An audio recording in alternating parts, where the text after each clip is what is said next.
Buenas tardes, bienvenidos a nuestra segunda semana de la clase de teoría de las obligaciones. El tema del día de hoy se llama elementos de validez de los contratos.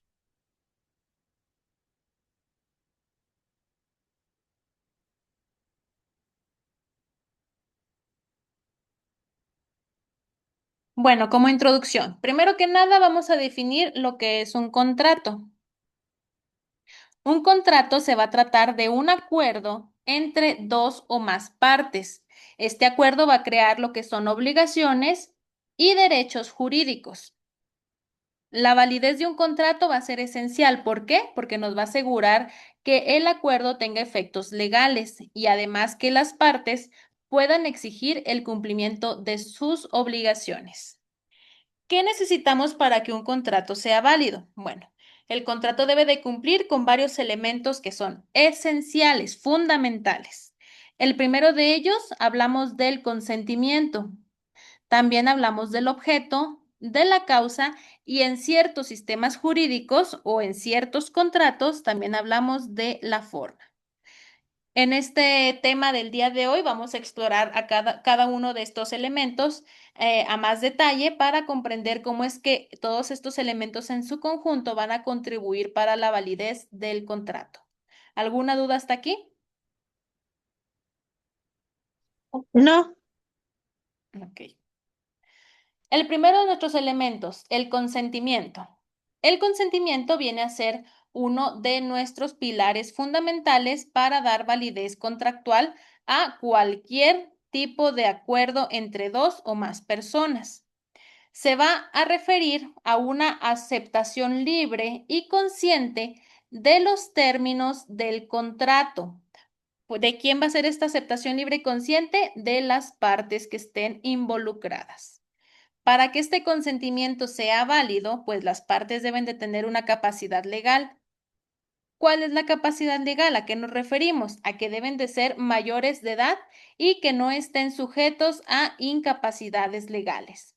¿Qué encontramos dentro de incapacidades legales? La interdicción, menores de edad, personas presas para celebrar algún tipo de contrato, etcétera. Esas incapacidades que nos señala la ley. Además, pues el consentimiento debe de ser otorgado sin vicios. Como el consentimiento es otorgado de una manera consciente y libre por las partes, este consentimiento pues no debe de tener vicios. ¿Cuáles son los vicios que aparecen en el consentimiento? Primero tenemos al error, donde una parte tiene una comprensión incorrecta del objeto. Por ejemplo, me tocó un caso de una agencia de autos donde va una persona, celebra el contrato de financiación con la financiera de la marca del carro y resulta que le entregan un carro diferente, pero el contrato venía con otro carro señalado de más gama y le entregan un carro de menor gama. ¿Qué hay ahí? Es un vicio dentro de este consentimiento. Hay un error en el objeto. El objeto, una parte tenía una noción diferente a lo que iba a ser el objeto y otra parte, otra totalmente distinta de cuál era el objeto. Ahí hablamos de un error, es un vicio.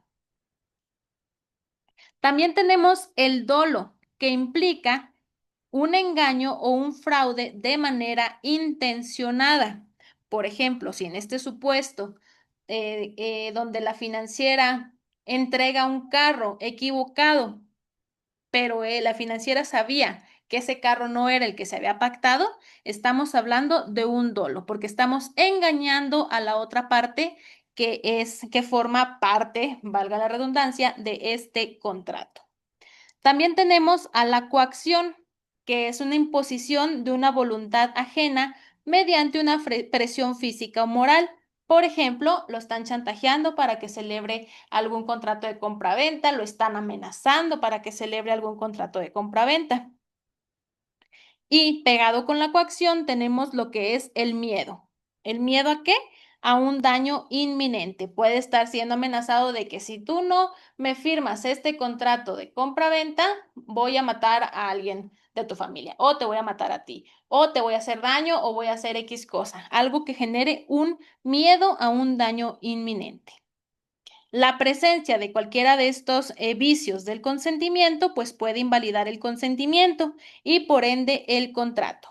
Por ejemplo, en este ejemplo de la agencia de carros, hemos tratado por las buenas de hablar con el gerente de la agencia para que se haga entrega del vehículo correcto, pero pues ustedes saben que es prácticamente imposible que una agencia por sí solo, sin un orden judicial, haga eso. O sea, que te regrese el carro por el que tú habías pagado, por el que estás sujeto a crédito. Entonces, ¿qué estamos nosotros buscando en la vía oral mercantil? Pues que se invalide precisamente ese contrato que tiene un vicio del consentimiento, que es el error en el objeto, y que probablemente también podamos probar que hubo un dolo con este error. ¿Alguna duda hasta aquí? Continuamos entonces. Vamos a hablar del objeto del contrato. No, aquí no tendría que decir trabajo, tiene que decir contrato.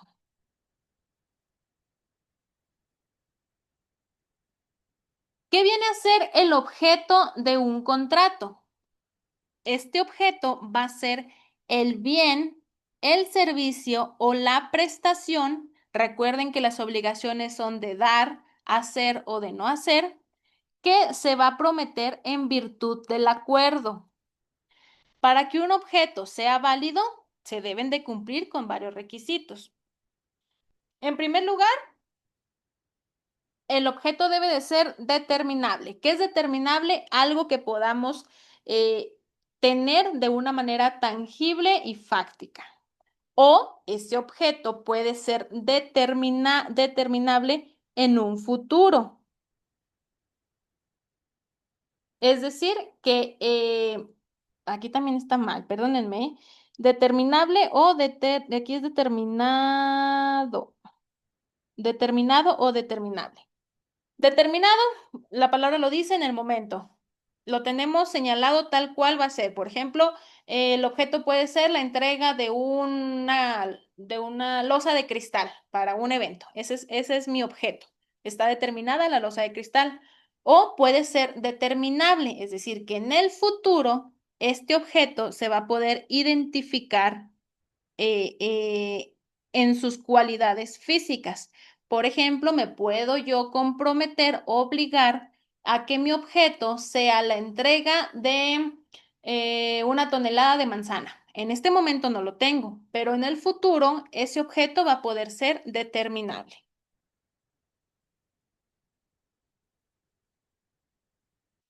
Además, pues el objeto debe de ser posible de realizar. A lo imposible nadie está obligado. No me puedo yo obligar a que te voy a vender, a que te voy a hacer entrega de la luna por un precio si ese objeto es imposible de hacerlo. Si hay gente que vendió certificados de la luna y lo que sea, pero realmente no puedo yo trasladar esa propiedad, porque para empezar no es mía, de la luna a cambio de un precio y te la voy a ir a entregar a domicilio en tu casa por Mercado Libre. O sea, no. Eso es totalmente imposible. Ese objeto sería no válido. Entonces, el objeto debe de ser posible de realizar. No se puede exigir una prestación que sea físicamente o jurídicamente imposible. Y el objeto también debe de ser lícito, lo que significa que no debe de estar prohibido por la ley ni contravenir normas de orden público. Yo no me puedo obligar contigo a venderte una tonelada de marihuana. ¿Por qué? Porque es ilícito. Y si es ilícito, ese objeto y ese contrato no son válidos o pueden ser nulos. ¿Ok? Un objeto que sea ilegal o imposible se puede llevar a la nulidad del contrato.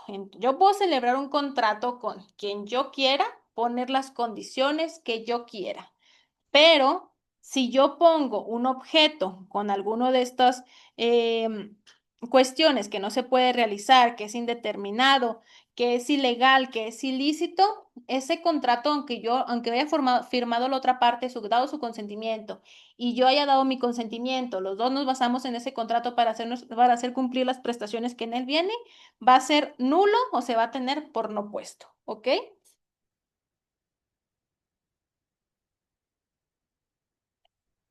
Ahora vamos a hablar de la causa del contrato. Cuando nos referimos a la causa, nos estamos refiriendo a qué fue lo que causó ese contrato, cuál fue el motivo, la razón por la que las partes están celebrando un acuerdo de voluntades. Viene a ser la finalidad que cada parte busca alcanzar con la celebración del contrato. Contrato de compraventa de bien inmueble, ¿cuál es la finalidad? Mi finalidad como vendedor, obviamente, es vender la casa, que se me entregue un dinero y trasladar la propiedad. Como comprador, es que esa propiedad pase a ser de mi propiedad mediante un pago de dinero. La causa, igual que el objeto, debe de ser legítima. No debe de estar en contra de la ley, tampoco debe de contravenir las normas de orden público. Además, pues debe de haber una existencia real de la causa, lo que significa que exista una razón para celebrar el contrato y que esta razón sea auténtica y que no sea ficticia. ¿Qué pasa muy común? Que se simulan contratos de compraventa. ¿Para qué? Para tratar de evadir impuestos, tratar de esconder bienes, cualquier motivo, ¿verdad? Se simula este contrato de compraventa. Si se descubre que esa simulación, que la causa no fue real, que es una causa ficticia, ese contrato puede ser considerado nulo. ¿Quién puede hablar de esta ficción en la causa? Algún tercero interesado en ese contrato que lo venga a perjudicar, que le venga a disminuir sus derechos, etcétera. Un metiche prácticamente.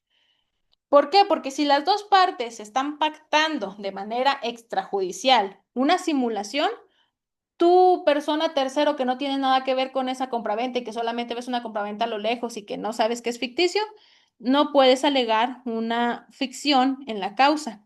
Sin embargo, alguien que sí está interesado y que se haya enterado que simularon una compraventa, esa persona sí puede alegar una ficción en la causa, lo que daría pie a que este contrato pues sea nulo. La causa también debe de ser honesta y no debe contravenir el orden público. Cuando hablamos de legitimidad, de licitud, de legalidad, no contravenir el orden público, pues nos referimos a precisamente lo que estamos hablando, que sea de una manera legal la causa. Y por ende, pues las buenas costumbres que siempre van legados a lo que es el derecho. Si la causa viene a ser ilegítima o es contra el orden público o es una causa ficticia, pues puede ser este contrato considerado nulo. Como decíamos, hay diversas legislaciones, hablando de derecho internacional, que exigen una formalidad en el contrato. En México, no todos los contratos tienen formalidad, solamente algunos que llevan, por ejemplo, alguna traslación de dominio, alguna traslación de propiedad. Eso sí tiene que tener una formalidad. ¿A qué nos referimos cuando hablamos de la forma del contrato? Se refiere a cómo el contrato es celebrado y documentado. Mientras que algunos contratos pueden ser celebrados verbalmente, como por ejemplo desde un contrato de arrendamiento, un contrato de trabajo, un contrato de venta, puede ser celebrado verbalmente, de venta simple obviamente, otros van a requerir que exista una forma específica para ser válidos. Por ejemplo, cuando involucramos a bienes inmuebles. Traslación o bueno, una venta de una casa. Es muy común que encontremos o que nos lleguen personas que creen haber comprado una casa solo por tener un contrato privado que ni siquiera está notariado de compraventa o de promesa de compraventa de una casa o promesa de compraventa de un terreno. Ese contrato no tiene la formalidad necesaria y muchas veces cuando se realiza una compraventa en esta forma sin formalidades, valga la redundancia, es una venta fraudulenta. ¿Por qué? Porque existe una persona que ha vendido ese predio muchísimas veces, que ha vendido esa casa muchísimas veces y por eso no quiere darle la formalidad necesaria y requerida por la ley para la compraventa de un bien inmueble. La formalidad va a asegurar que los contratos cumplan con requisitos legales específicos establecidos por la ley. La forma también garantiza una prueba documental, lo cual viene a ser fundamental en caso de disputas para la ejecución o para la ejecución del contrato. Por ejemplo, yo con mi contrato de compraventa de un inmueble, si lo realizo de una manera formal, respetando todos los requisitos de la ley, este contrato se eleva a escritura pública. Esta escritura pública se registra en el registro público de la propiedad y ya yo registrado en el registro público de la propiedad como dueño de tal inmueble, soy oponible a todas las personas, a todos los terceros. Es decir, si yo aparezco como dueño en el registro público de la propiedad, nadie puede venir y decir que ese bien lo compró y que tenga mejor derecho para poseer o para tener el bien. ¿Por qué? Porque yo legalmente cumplí con mis formalidades y aparezco en el registro público de la propiedad como el dueño. Si al contrario, si yo simplemente celebro un contrato entre particulares de la compraventa de un bien inmueble, voy ante el notario para que me certifique, ojo, solamente me va a certificar que ese contrato se está realizando, pero no me está haciendo una escritura pública.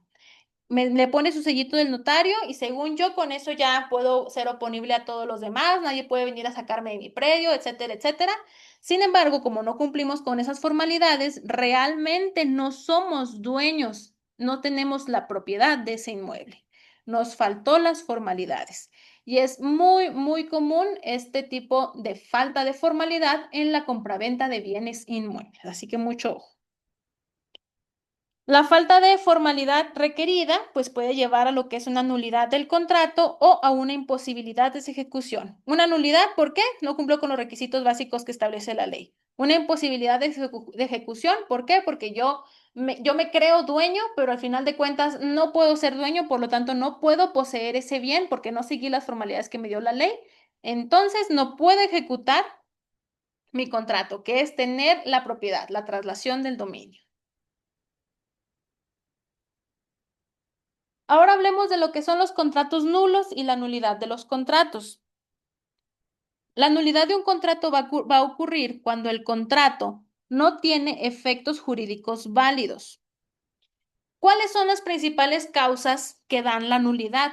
Aquí vamos a incluir lo que vimos al inicio, los vicios del consentimiento, como cuáles el error, el dolo, la coacción y el miedo, así como que el objeto también sea ilegal o imposible de realizar.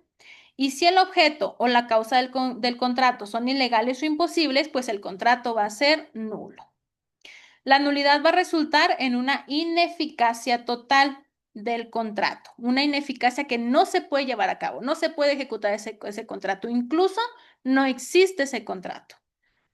Lo que se va a significar que el contrato no va a tener efectos jurídicos y las partes se van a tener que restituir mutuamente lo que hayan recibido. Es decir, mi contrato de compraventa de bien inmueble que no se celebró con las formalidades necesarias requeridas por la ley resulta ser nulo. Yo, como comprador, de que tenía aquí mi contrato todo feo, voy a ir con la persona que me vendió para exigirle que me regrese ese dinero. ¿Por qué? Porque el contrato es nulo.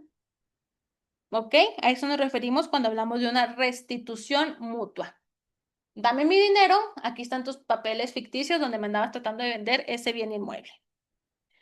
La nulidad puede ser absoluta, donde se afecta en la validez desde el inicio, o puede ser relativa, lo que va a permitir que se lleven a cabo actos para enderezar ese contrato que andaba chueco. Una posible convalidación en algunos casos. Puede ser, me vendes un inmueble, tú en tu ignorancia tampoco sabes que se tiene que elevar escritura pública.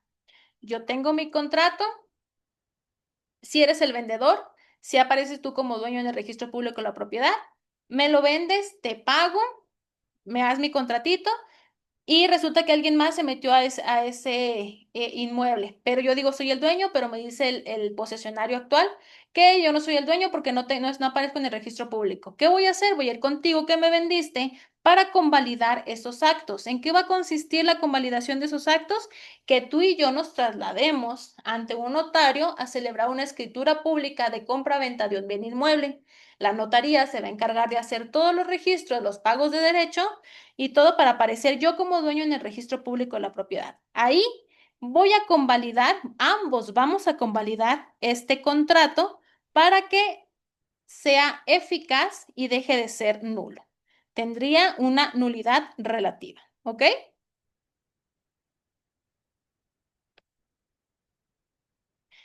¿Qué efectos encontramos en la validez y en la nulidad en la práctica? En la práctica, asegurar que un contrato sea válido, pues va a ser esencial, primero que nada, para evitar problemas legales. ¿Por qué? Lo que menos queremos eh, eh, tener, problemas legales como personas, ¿verdad? Ya si somos abogados, pues obviamente sí nos encanta que la gente venga bien problemada porque pues de eso vivimos. Y que se asegure el cumplimiento de las obligaciones. Para ello, pues es crucial verificar, primero que nada, que todos los elementos de validez estén presentes y que estén conformes a la ley. En caso de que haya una nulidad, las partes deben de enfrentar las consecuencias legales, que incluyen pues una restauración mutua a su estado original antes de la celebración del contrato. Revisar casos de estudios de contratos válidos y nulos pues puede ser ideal para proporcionar una comprensión más clara de cómo se aplican estos principios en situaciones reales. Ya les estuve diciendo ahí un poquillo de situaciones que yo llevo en la práctica para que vayan ustedes aterrizando cómo es que se lleva a cabo, cómo es que se ve esta nulidad, estos efectos, estos elementos esenciales en la práctica dentro de un contrato. Para concluir, bueno, hemos cubierto lo que son los elementos de validez esenciales para los contratos. ¿Cuáles son? De nuevo, consentimiento, objeto, causa y algunas veces la forma. La comprensión y la aplicación de estos elementos esenciales van a ser fundamentales en la teoría de las obligaciones. ¿Para qué? Para asegurar que los contratos sean efectivos y que se puedan ejecutar, que se puedan llevar a cabo. Ahora sí, si alguien tiene alguna pregunta, eh, es momento de hablar para que, pues, si a alguno de los compañeros no les quedó claro, pues aprofundicemos más en el tema. Así que hablen ahora o no callen para siempre.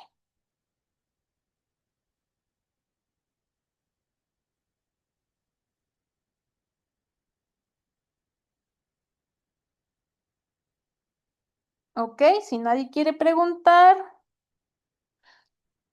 entonces sería todo. Nos vemos el próximo martes a la misma hora. Igual estoy a sus órdenes en el correo institucional por todas las maneras que se pueden comunicar conmigo mediante la plataforma de la universidad.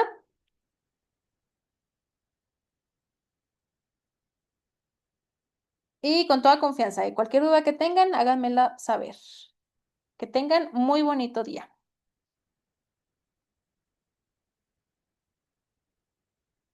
Gracias, Gracias. igualmente, buen día. Gracias. Gracias.